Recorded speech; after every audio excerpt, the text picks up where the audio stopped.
আসসালামু আলাইকুম দর্শক বন্ধুরা, দেশ এবং প্রবাস থেকে এই মুহূর্তে যারা ভিডিওটি দেখছেন সবাইকে স্বাগতম। দর্শক বন্ধুরা, কোটা আন্দোলন দিয়ে শুরু, আর সেই আন্দোলন শান্তিপূর্ণ আন্দোলনটি গড়ায় চরম সহিংসতায় এবং দেশব্যাপী ছাত্র পুলিশ সহ অনেক হতাহতের ঘটনা ঘটে এবং এই আন্দোলনটি কোটা আন্দোলন থেকে বর্তমানে অসহযোগ আন্দোলনে রূপান্তর হয়েছে। দর্শক বন্ধুরা, বৈষম্য বিরোধী ছাত্র আন্দোলনের সমন্বয়করা আজকে তাদের এই আন্দোলনের ভবিষ্যৎ নিয়ে কিছু নির্দেশনা প্রদান করেছেন, সেই বিষয়টাই আপনাদের সামনে তুলে ধরার চেষ্টা করব। দর্শক বন্ধুরা, এই কোটা আন্দোলনটি বর্তমানে অসহযোগ আন্দোলনে রূপ নিতে যাচ্ছে আগামীকাল থেকে।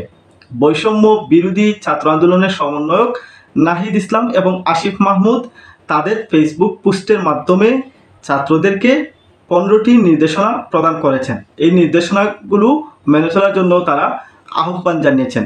এছাড়াও ছাত্র আন্দোলনের সমন্বয়ক মহসিন, নাহিদ ইসলাম সহ অনেকেই ফেসবুকে পোস্ট করছেন ছাত্র জনতার গণ অভ্যুত্থান লিখে লিখে।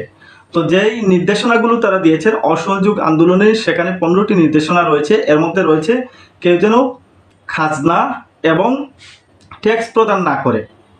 দ্বিতীয়ত আছে সকল সরকারি কর্মচারী অফিস আদালত যেন বন্ধ থাকে, কেউ যেন সেখানে কাজে যোগদান না করে।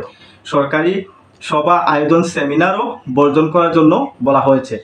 এছাড়াও পুলিশ তাদের প্রটোকল ডিউটি ব্যতীত যেন আর কোনো ডিউটি না করে, সেটাও তারা উল্লেখ করেছেন তাদের এই 15টি নির্দেশনার মধ্যে। সেনাবাহিনী, নৌবাহিনী এবং বিমান বাহিনী ব্যতীত অন্য কোনো বাহিনী যেন ক্যান্টনমেন্টের বাহিরে কোনো ডিউটি না করে, সেটিও তারা তাদের এই 15 নির্দেশনার মধ্যে উল্লেখ করে তুলে ধরেছেন।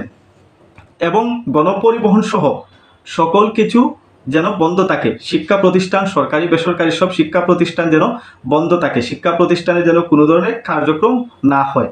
বিদ্যুৎ বিল, পানির বিল সব কিছু যেন পরিশোধ করা না হয়, এগুলোও তারা তাদের এই 15টি নির্দেশনার মধ্যে তুলে ধরেছেন। তবে তাদের এই 15টি নির্দেশনার বাহিরে যেগুলো আছে সেটা হচ্ছে যে ফার্মেসি, জরুরি ভিত্তিতে সেবা, ফায়ার সার্ভিস, হাসপাতাল, চিকিৎসা শাস্ত্রের সাথে জড়িত সকল কিছু থাকবে তাদের এই নির্দেশনার বাইরে। এগুলাতে যারা কর্মরত আছেন তারা কাজ করতে পারবেন। তো তাদের এই অসহযোগ আন্দোলনটি আগামী রোববার, এটা আজকেই ঘোষণা করেন সমন্বয়ক নাহিদ ইসলাম এবং আসিফ মাহমুদ। তো আগামীকাল রোববার থেকে অর্থাৎ 4 আগস্ট থেকে তাদের এই অসহযোগ আন্দোলনের ডাক দিয়েছেন ছাত্ররা বা শিক্ষার্থীরা। এখন দেখা যাক যে তাদের এই অসহযোগ আন্দোলনটা কতটুক সফলতা পায়। তাদের এই অসহযোগ আন্দোলনে আসলে মানুষ কতটুকু সহযোগিতা করে, তাদের এই আন্দোলনটা সফলতা পায় নাকি এই অসহযোগ আন্দোলন পর্যন্তই সীমাবদ্ধতা থাকে। দর্শক বন্ধুরা, আরও গুরুত্বপূর্ণ তথ্য পেতে অবশ্যই ফলো দিয়ে ভিডিওটি শেয়ার দিয়ে রাখবেন।